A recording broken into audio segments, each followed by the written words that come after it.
It's been 10 years since I did my original look at the day after, on the anniversary of the Cuban Missile Crisis. I suppose it's kind of appropriate that when I was asked to bring it back, it was during the time of yet another international crisis, although hopefully one that is not going to reach the same level of brinkmanship. I've been compelled to supplement that original video for a number of reasons. First, and I cannot believe that this has happened, I had decided to write a book set in a post-World War III environment during the time when everyone else was thinking about the pandemic. While you were all learning how to make bread, I was studying nuclear war. I didn't expect it to wind up actually being relevant for the things that would happen after the pandemic was starting to wind down.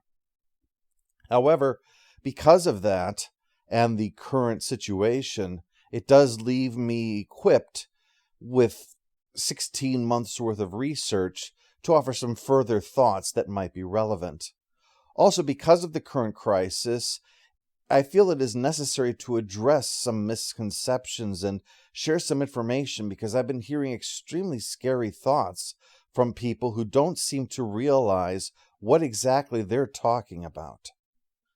I want to be emphatic up front that the purpose of this video is not to specifically address the current conflict between Russia and Ukraine.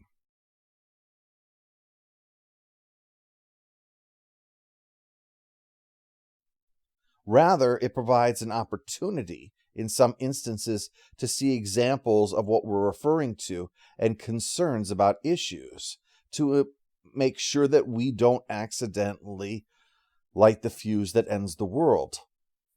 For example, 2 recent polls revealed that 3 out of 4 Americans would like the United States to remain out of the Ukrainian war militarily.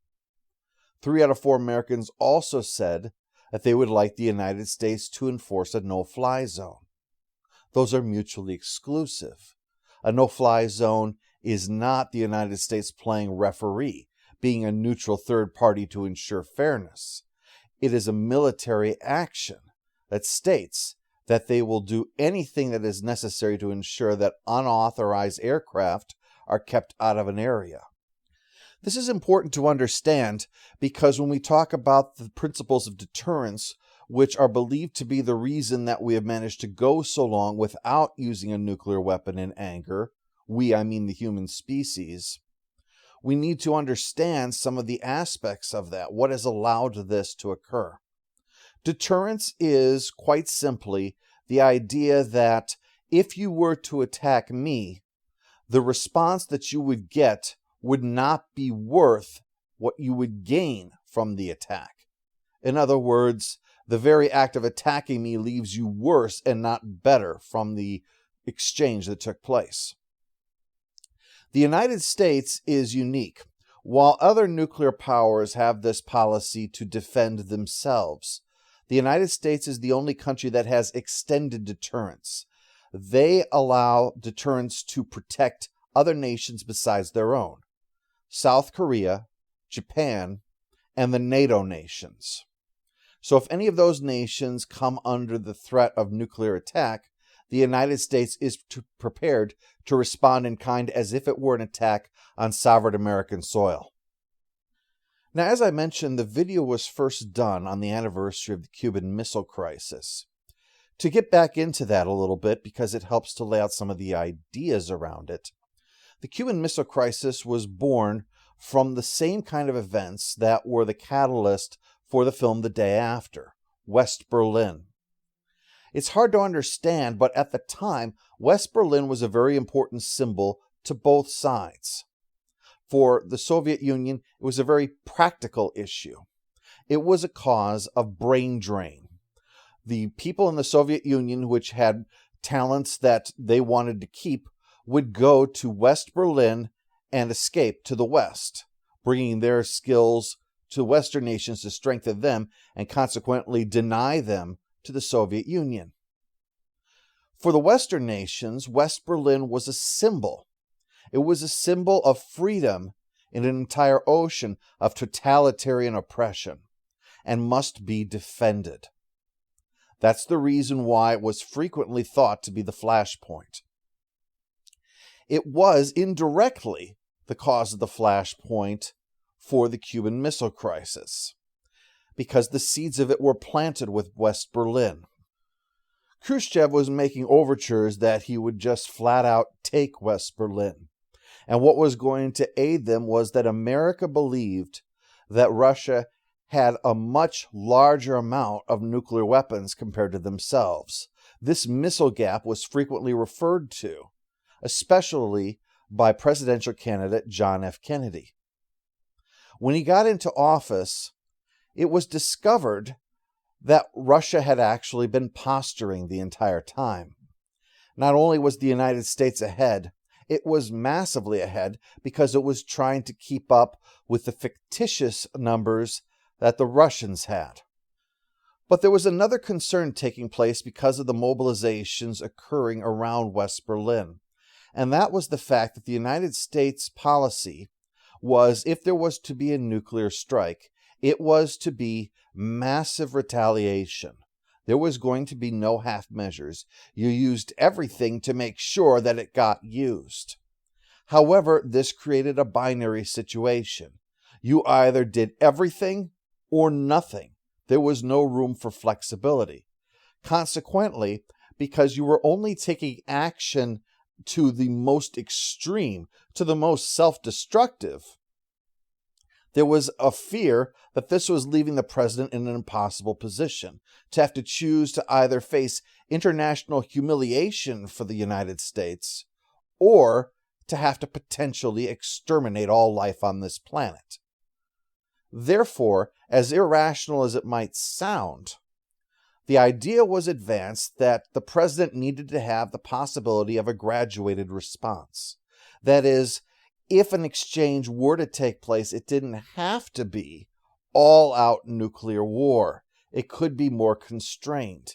Even though that is more dangerous, it did ensure that it kept the stakes lower. In fact, the point was realized when they discovered exactly how much the Russians had been posturing during all of this. It turned out that there were only 8 missile sites to worry about, and the bombers were being kept out in the open. Consequently, the idea was advanced that the United States could potentially launch a surprise attack from Western Europe to wipe out the entirety of the Soviet nuclear arsenal, with only between 500,000 and 1 million casualties on the Soviet side. That is still, of course, a massive amount of people being killed. But consider the idea that that would be completely eliminating the threat of a nuclear war, and you can see why that was attractive. It was strongly considered.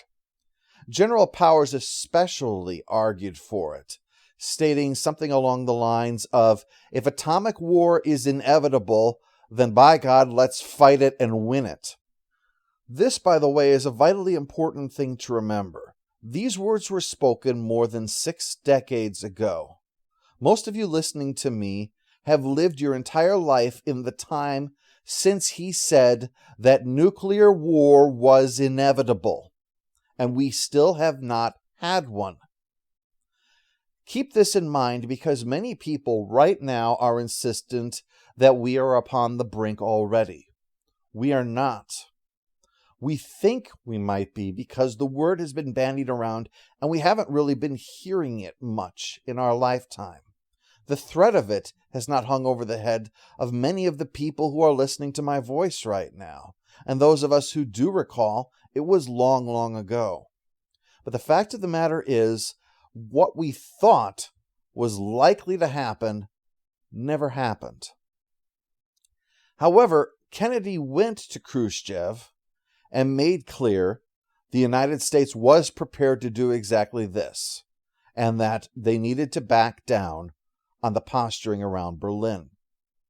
As a consequence of that, and the fact that the United States had Jupiter missiles in Turkey, and the unsuccessful Bay of Pigs that was a holdover from the Eisenhower administration, the idea was that Khrushchev would compensate for their shortage of long-range attacks by having medium and short-range missiles installed in Cuba. Well, the United States was not going to tolerate that. That's what led to the Cuban Missile Crisis. And it was the closest, officially, that it has been considered to be to nuclear war. Unofficially, of course, there have been all kinds of accidents that could have, caused it to happen accidentally. It is also notable that the embarrassment that this caused is what likely led to Khrushchev losing his position, and hardliners who felt that evening up the number of missiles between both sides was the right way to move, as opposed to trying to strategically compensate as Khrushchev had been. What's notable is how this has led from the Cuban Missile Crisis into more modern theories about deterrence, since it provided a very real-world example. In order to consider deterrence, you have to understand the three aspects that there are to a nation's nuclear use policy: its doctrine, its posture, and its declaratory policy. The doctrine are basically the rules that you operate under. Think of it like any kind of sporting game. When you're out there on the field, the doctrine are the rules that you play by. The posture is, to continue that analogy, the players and such that are on the field and the specific role they play. Basically, the posture is the makeup that you have based upon security and strategic priorities. The declaratory policy is kind of like what, to continue the analogy, the coach might tell the media is how they plan to win. We're going to make good use of our defense. We're going to use the long ball, etc.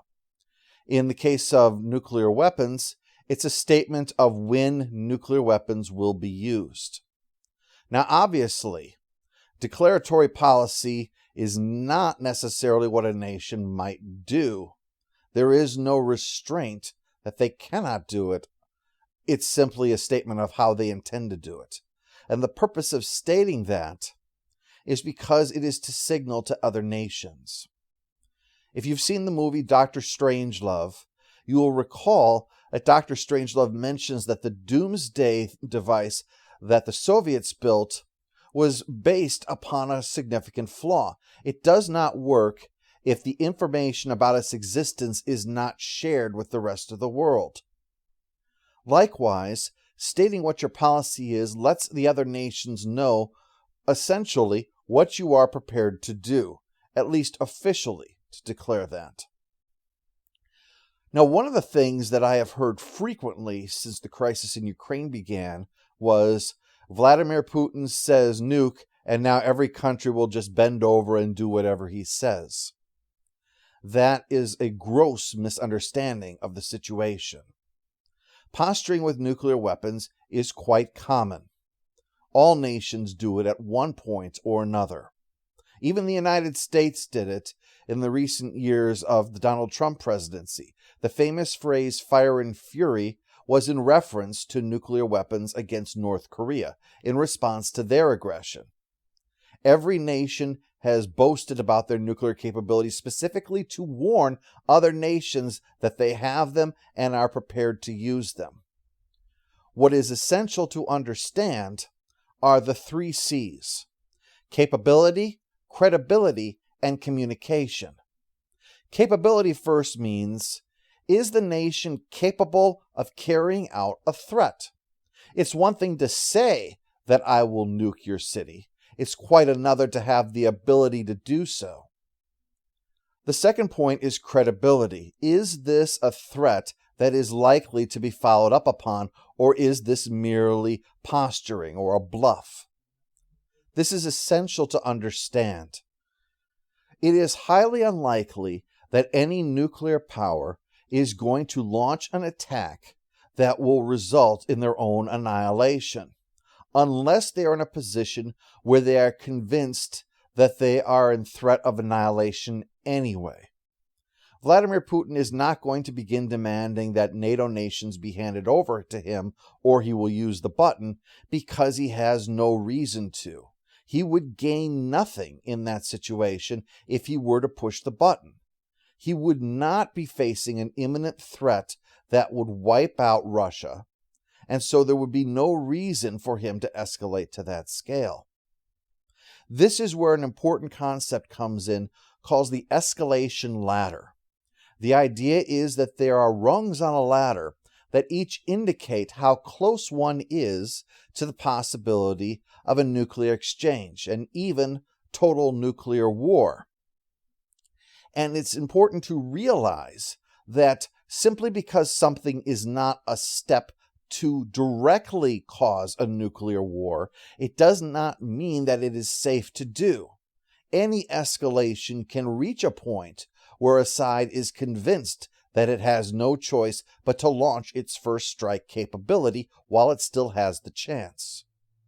So consequently, to go back to our example of a no-fly zone, even though it would strictly be the United States enforcing a policy over Ukraine airspace, it would nevertheless be a military action directed against another nuclear power. That is escalation. No, it will not directly cause a nuclear exchange to happen, but it will increase the likelihood that a declaration of war will take place with NATO nations against which Russia is very unlikely to be able to win a conventional war, given by the fact that they are reinforcing their forces with an ice cream truck at this very moment, that in turn would leave Russia in a state of existential crisis and more likely to be convinced that they have no choice but to push the button. This is what needs to be avoided. So it is one thing for Vladimir Putin to rattle his saber. It is quite another for him to say that I want this and you better give it to me. That is not the way this works. It would not be a credible threat for Vladimir Putin to launch nukes in response to economic sanctions, for example. The third C, communication, means have you conveyed to the party that you are attempting to sway with your nuclear threat that you are serious and what lengths you will go to and under what conditions. The specificity of it is essential, and you need to tailor it in many cases to the recipient. It's one thing to talk to the head of India, and it's quite another to talk to the president of Russia. Because global thermonuclear war is in no one's best interest, there are 4 means that are used to try to avoid any kind of an escalation: communication, constraint, transparency, and verification. Communication, again, is both sides being kept aware of what their positions are on issues. Constraint is both sides trying to avoid any situation where there might accidentally be some kind of an exchange. Troops are kept away from each other. The United States does not enforce a no-fly zone over Ukraine. Those kinds of things, constraint, helps to ensure that there is no accidental incident that could lead to an actual war, because an actual war between nuclear powers has the potential to escalate to a nuclear exchange. Third is transparency. Both sides making each other aware of what they are doing, letting them know that we are performing training exercises. It has been recently announced that NATO is doing some training exercises and invited the Russians to come and observe. That may sound like some kind of a strange posturing or something to let them know don't cross the line, but the reality of it is it's trying to make things safer by letting them know exactly what they're doing and giving them an opportunity to ensure that that is what we're doing.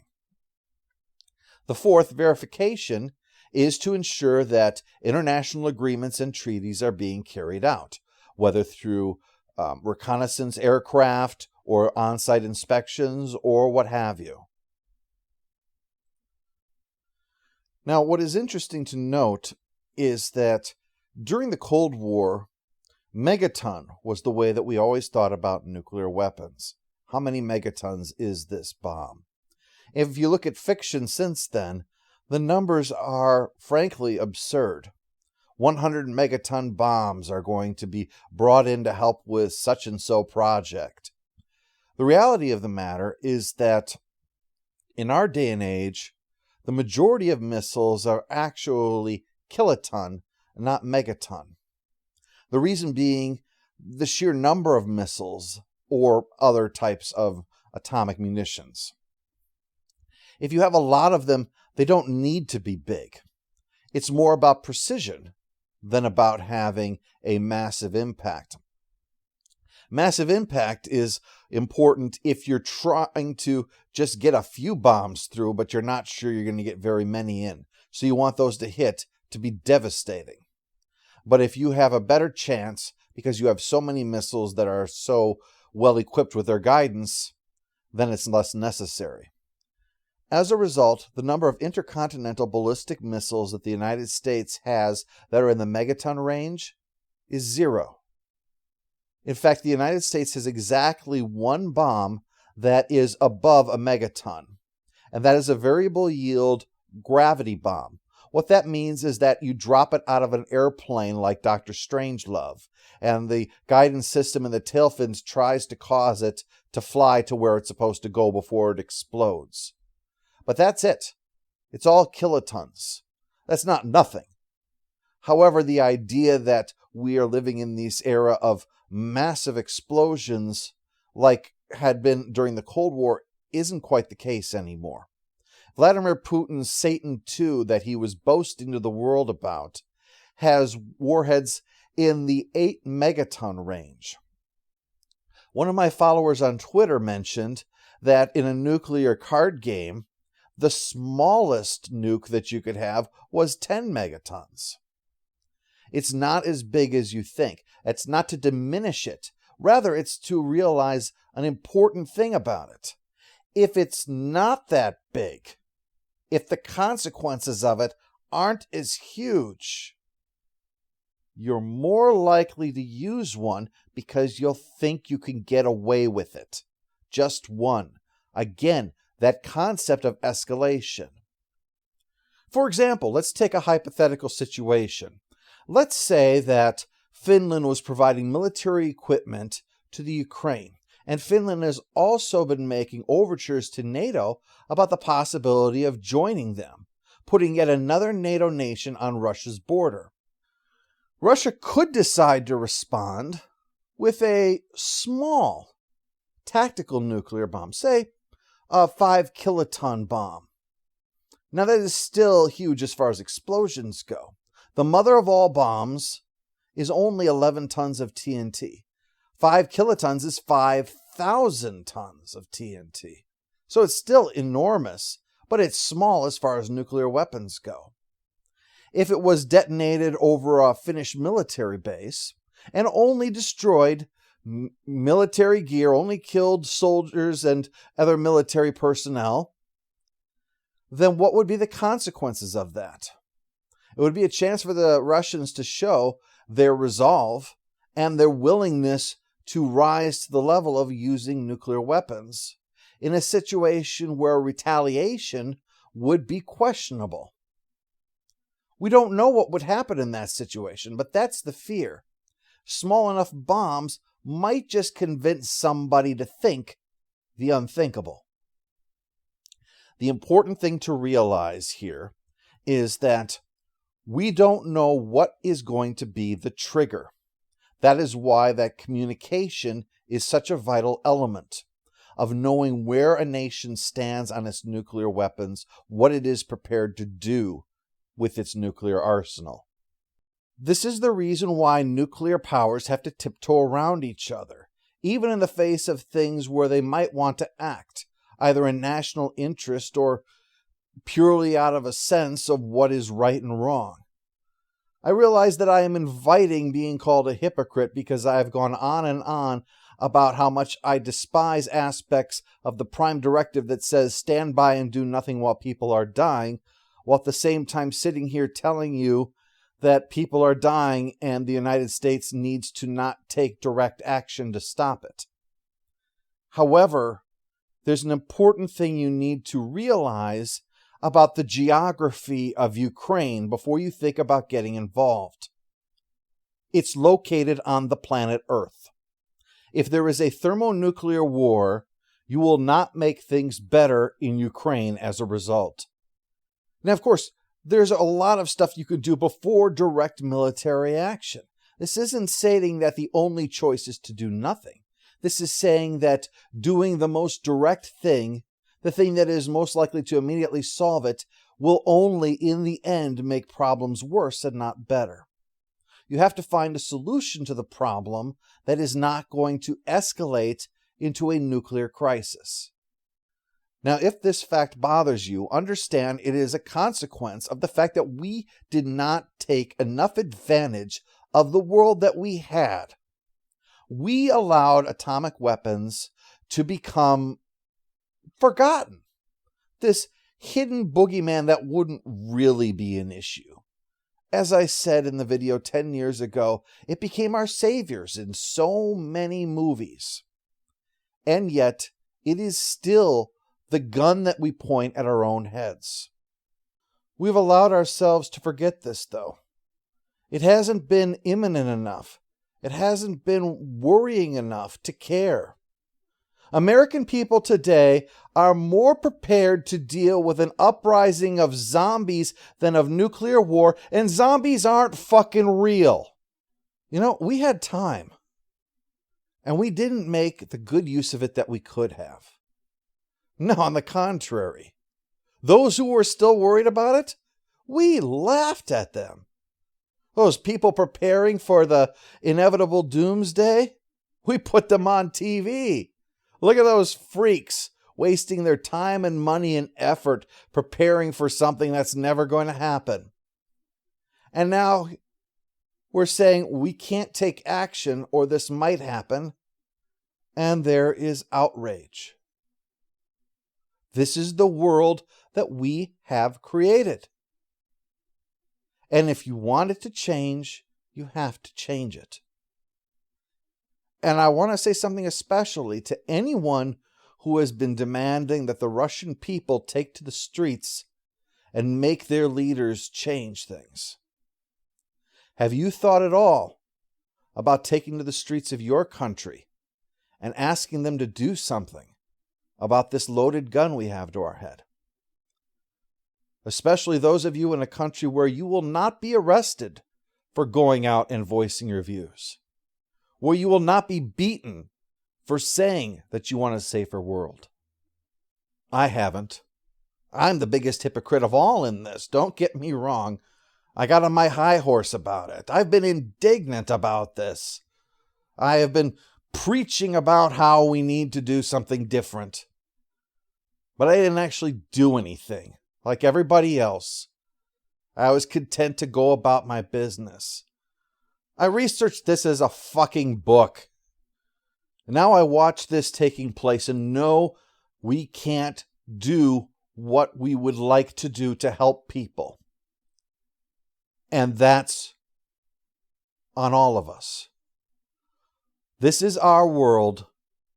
What have we done to try to fix this? I've been, over these past few years, taken as the naive optimist. Because I've been trying really hard to show you the world is better than what you think. People have been trying to spread word that things are getting worse, and I've been telling you they've been getting better. And listen to me, they have been. They have been getting better in so many ways. And the times are continuing to improve. We live in an era where we can literally create meat out of thin air.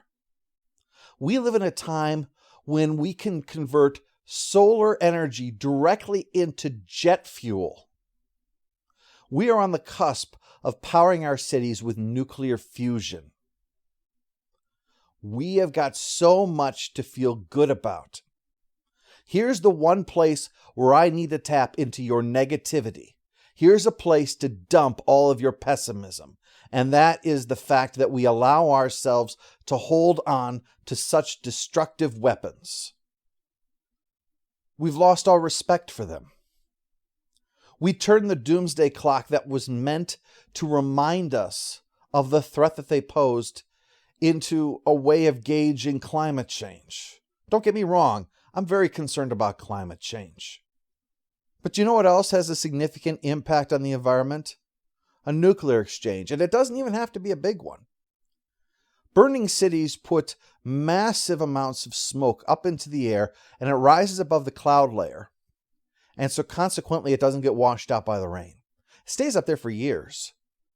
That's where the nuclear winter comes in. So the nuclear winter doesn't kill you by making it cold. The nuclear winter starves you. That's where the problem is. Oh, and as a fun side benefit, as if there wasn't enough great 80s stuff to call back to, a nuclear exchange will also damage the ozone layer. So yeah, you can have the choice of freezing, starving, or sunburning, possibly all three at the same time, if a nuclear exchange takes place, and it doesn't even have to target your country. I'm not saying that what's happening is right. But what I'm saying is I know what would be wrong. As tempting as it is, as frustrating as things are, what was the day after about in the end? It was about showing us that there is no madness quite like the people who destroy the world because they believe it's the only way to save it. The legacy of the day after is that it doesn't matter who's right if everybody's dead. If this fact bothers you, well, my whole point has been that we're doing good and we can do better. So, keep trying to make the world a better place.